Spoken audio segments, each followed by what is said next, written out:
There's a lot to be said about unapologetically single-player games like Atomic Heart. Yep. Its entire They're dead in a focus week. is on creating an intricate world for us to explore and discover for ourselves. A killer chicken. See what I tell y'all about that video y'all showed me? See, this is what they do. Now I've seen it all. An eye-catching blend of superpowered shooting and first-person puzzling, this is a lengthy, tough, and terrific-looking shooter that has us bathing in the blood and gears of elaborately designed enemies, both biological and robotic, and dispatching them with an impressive set of combat options. How about this? Bro, this looks like the Soviet version of Pochita from Chainsaw Man. What the fuck? Granted, it's not as clever as it thinks it is, Am I right? dealing with melee combat or its typical fetch quests, and the story doesn't quite stick its landing, but the journey from point A to point B is a sight to behold. Uh-huh. Isn't there supposed to be a radio in here?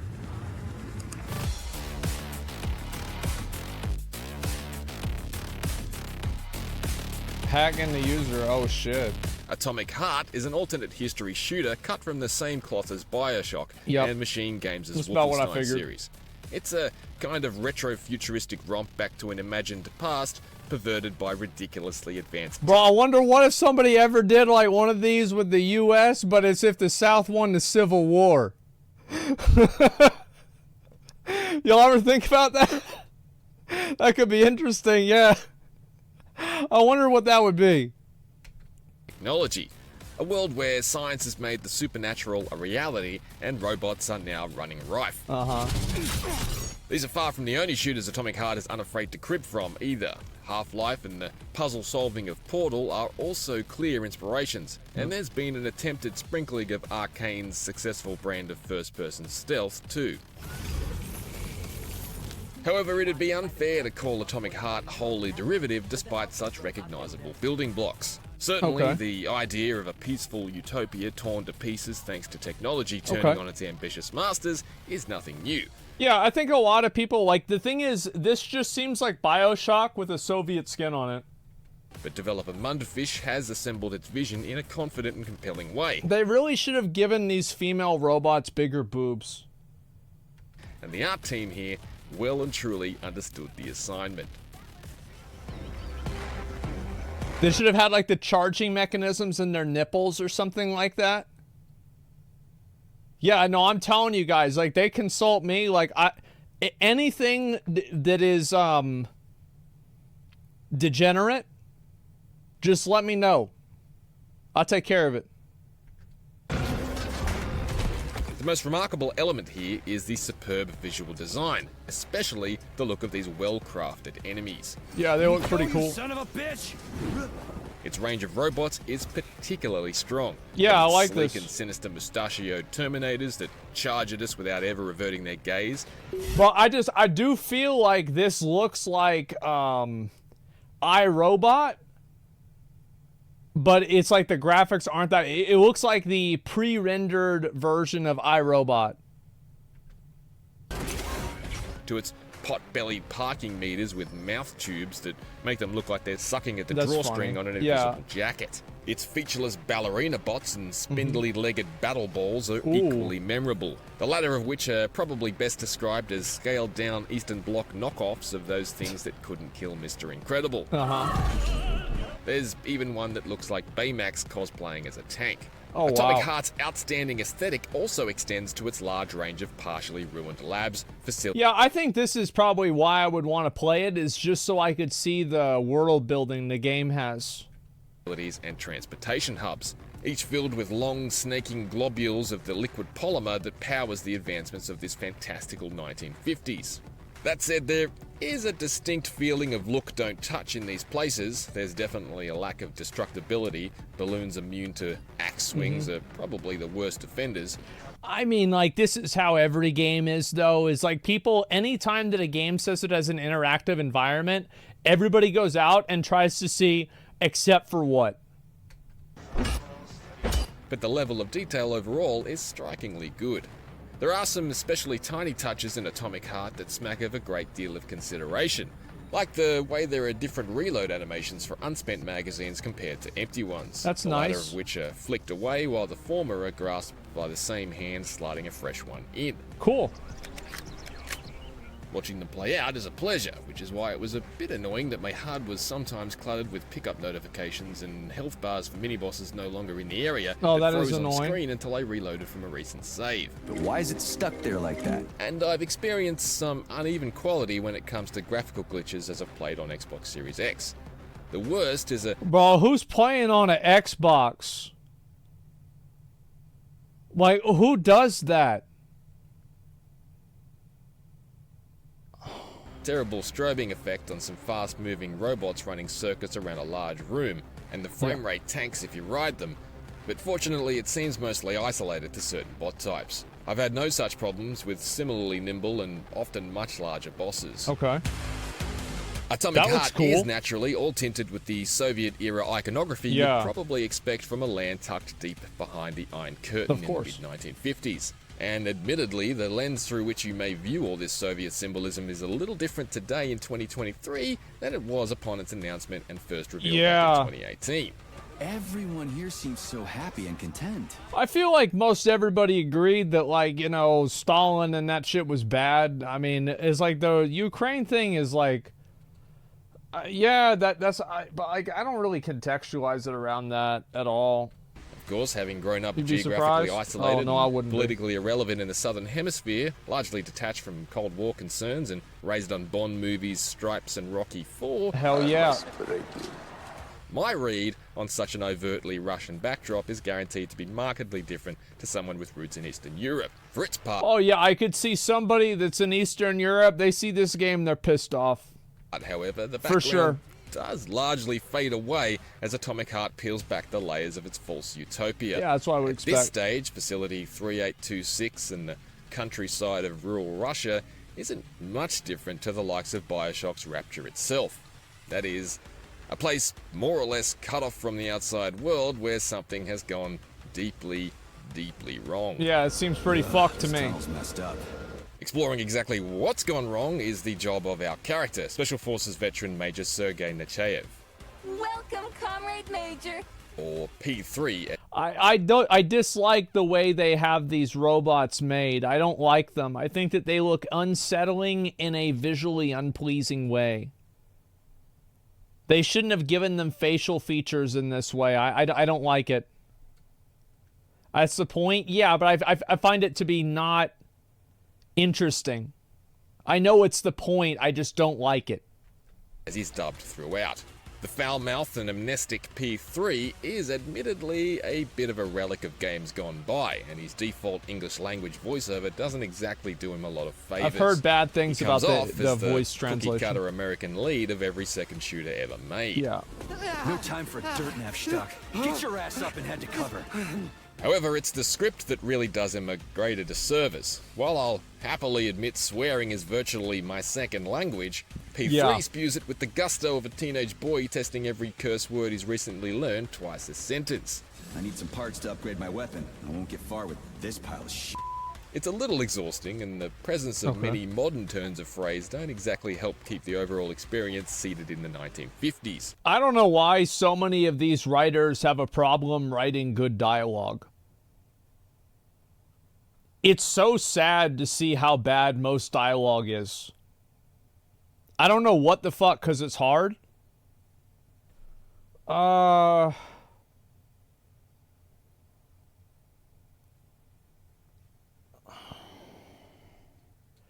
I think it's going back to that millennial writing thing, because, like, yeah, it probably is hard, but it's probably not being done that well either. You dickhead.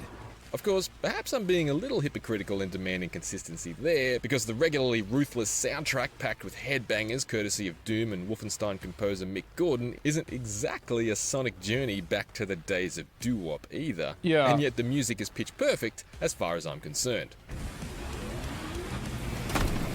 At any rate, I think they should have had, like, I feel like I wouldn't expect that kind of music in this game, but okay. there is a Russian sounds language cool, English though. subtitle option for purists, but I would have simply preferred an English script that was more tempered for the setting and era. Yeah. Watch your language, Major. There are well over 20 odd hours of play here in the main story thread alone, with many more available in the side objectives, some of which border on crucial if you actually want the best weapons. Some of that is padding, but it's a good length overall, and nicely inside that not too short, not too long Goldilocks zone for a great solo shooter. Oh yeah. There are also 2 endings you can get based on just one choice you make in the finale, although after seeing both, I found the first anticlimactic, and don't think the second was worth the reload. Man.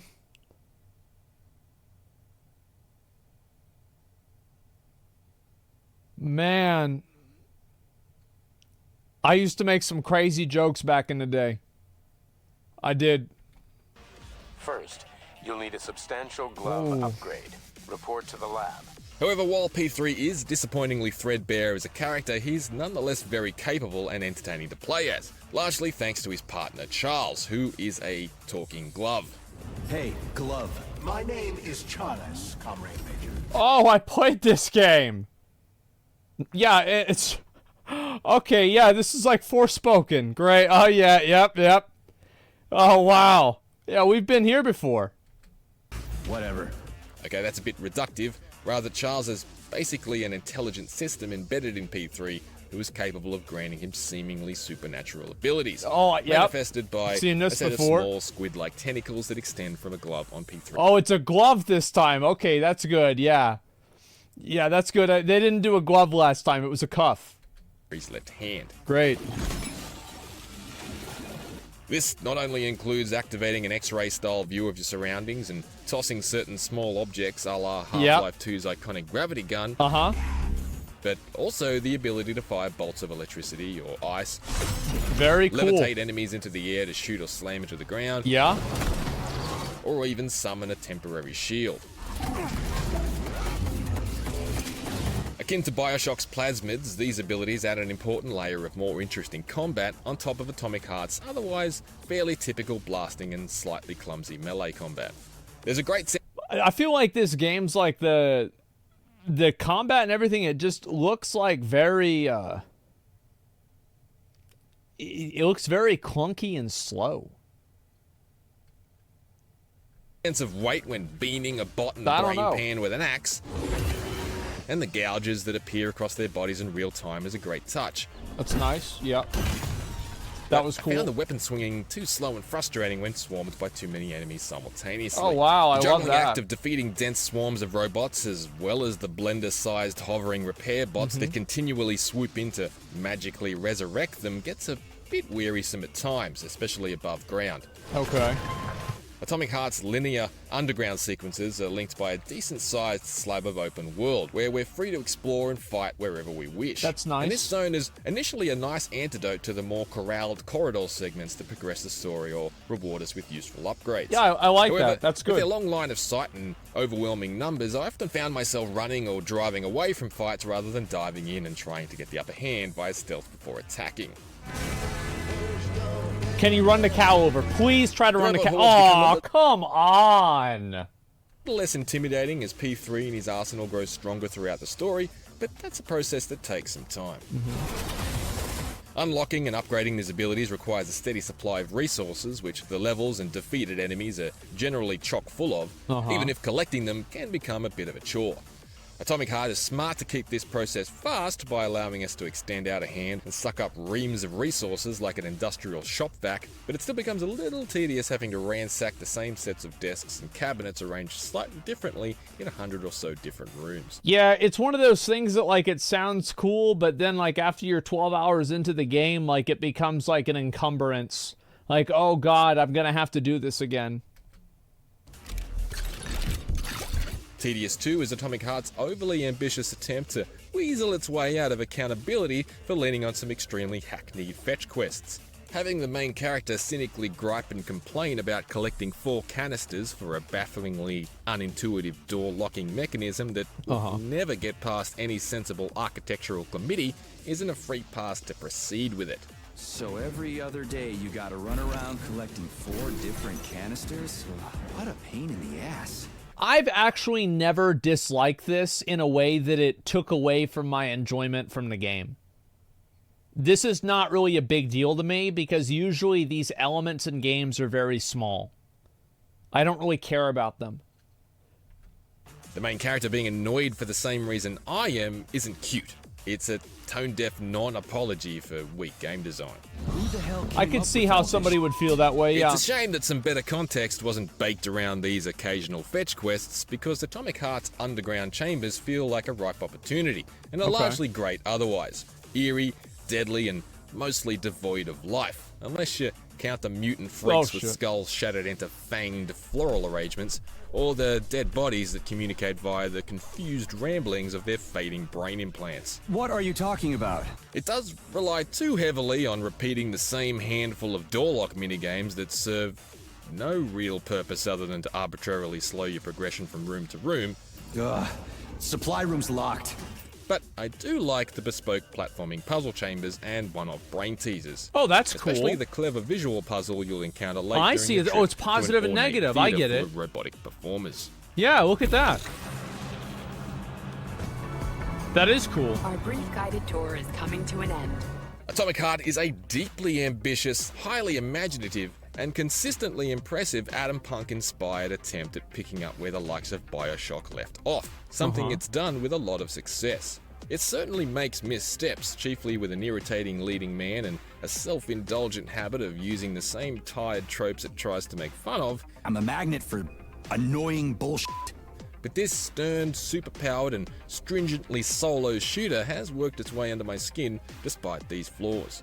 I remember this same thing happened. I remember whenever patch 7.3 and WoW came out, is that like everybody thought like, oh, we're going to go to Argus. It's going to be like a totally new experience. It's like a new World of Warcraft. And like you go over to Argus, you literally go to another planet in a spaceship and you crash or land or something. And like you teleport down to like the surface of the planet and you talk to Illidan, and Illidan's like, all right, so you have to kill 12 demons. It's like, okay. Yeah. Got it. Okay. Atomic Heart didn't always blow me away, but it definitely has the ticker to punch well above its weight. For more recent verdicts, check out our reviews for Metroid Prime Remastered and Like a Dragon Ishin. For everything else, stick with IGN. This is relatively good, I would say. I mean, like, again, I think I will probably try out the game. If I have time, I will try it out tomorrow and actually play it. I just don't know. It's like the game, like, BioShock never really appealed to me that much. And, like, the combat doesn't really appeal to me. So I would really kind of, like, I would want to try it for you guys so you guys could see kind of the game and, you know, to make some content out of it, etc. But, like, I'm not super, super into this game. I don't know. You probably won't like it. Yeah, it's a bit. I could play, like, the first hour or two, see what it's like. I'm not sure. It's also on Game Pass. Check the Ishin review. Maybe I will. I'm not going to look at it right now, but, I mean, I might look at it later. I mean, I've thought about playing that game. I saw somebody playing it. The review was way too generous. Yeah, I saw a lot of people giving it, like, a 6. Like, based off of what I've seen in this game seems like it's probably going to be somewhere around the 7. So, like, because I gave Forspoken a 6. And I feel like this game is probably a bit better than Forspoken. It looks like it's a bit better, but maybe not. Yeah, I usually, like, because I very rarely give, like, 9s or 10s. Because I feel like anywhere between, like, 5 to 7... or 8, like, that really kind of is, like, personal opinion for me. I don't know. This to Forspoken? Yeah, maybe. Dead Space remake could be awesome. A lot of people are playing that. Yeah, I don't know. Returnal is Dark Souls FPS? Really? Maybe I should play that. I don't know. Let me link you guys the video. This is a pretty decent review by IGN. And also, you know, I'm glad to see that they... you know, put out a review. There was no political messaging in it. There was no, you know, references and, like, complaining about, like, you know, like what the, you know, the developers were. It's like he mentioned, like, obviously people might have problems with the symbolism, which is, like, I think it's totally fair. But other than that, I think this is a very unbiased, good review of the game. From everything that I can see, I think it was extremely fair. It looked to be fair. S-Fan played it today. You rate too generously. Forspoken was a 3 out of 10 max. So, like, you think it's a 3 out of 10, but I played Diablo Immortal. Okay? I played Bless Online. I played Shadowlands. It's not a 3, bro. Maybe Forspoken would go down to a 5. Yeah, I mean, like, it's 5 to 6. And like, again, the entry-level experience I thought was okay, but that's about it. And usually, like, the kind of, like, cringe stuff, like, I am mostly immune to cringe. It takes a lot to make me cringe. What are zeros? E.T. on Atari. Crypto Zoo. Battle for Azeroth. Yeah, the Bored Ape Yacht Club game. Final Fantasy 14. Yeah, no, it'd be all the other ones. Anything AVGN hates? Yeah, maybe. Why don't you play Wild Heart? The reason I didn't play Wild Heart is because the game has performance issues on PC. I heard from somebody else that it doesn't have that bad of a problem. I'm actually going to be getting my Starforge PC made very, very soon. And whenever I do that, then obviously I might try it out at that point. Yeah, so like that's the plan. And we might do that relatively soon. I just don't know exactly when. I'm not going to go and watch anything else. It's 4 a.m. for me. I originally told myself I was going to end at 3. So now it's 4. So I'm going to just hang out with you guys for like 5 minutes or so. And then probably get ready and go to sleep. And then tomorrow, hopefully I'll be on by like 2 or 3 p.m. And we can just keep going, right? I mean, that's the plan. So, yep. 6 p.m. here. Yeah, it's pretty late for me. I've been staying up too late, and it's just becoming an issue. And I know that if I keep staying up like this, it will continue to be a problem. So, like, hopefully I can just avoid that happening. A trip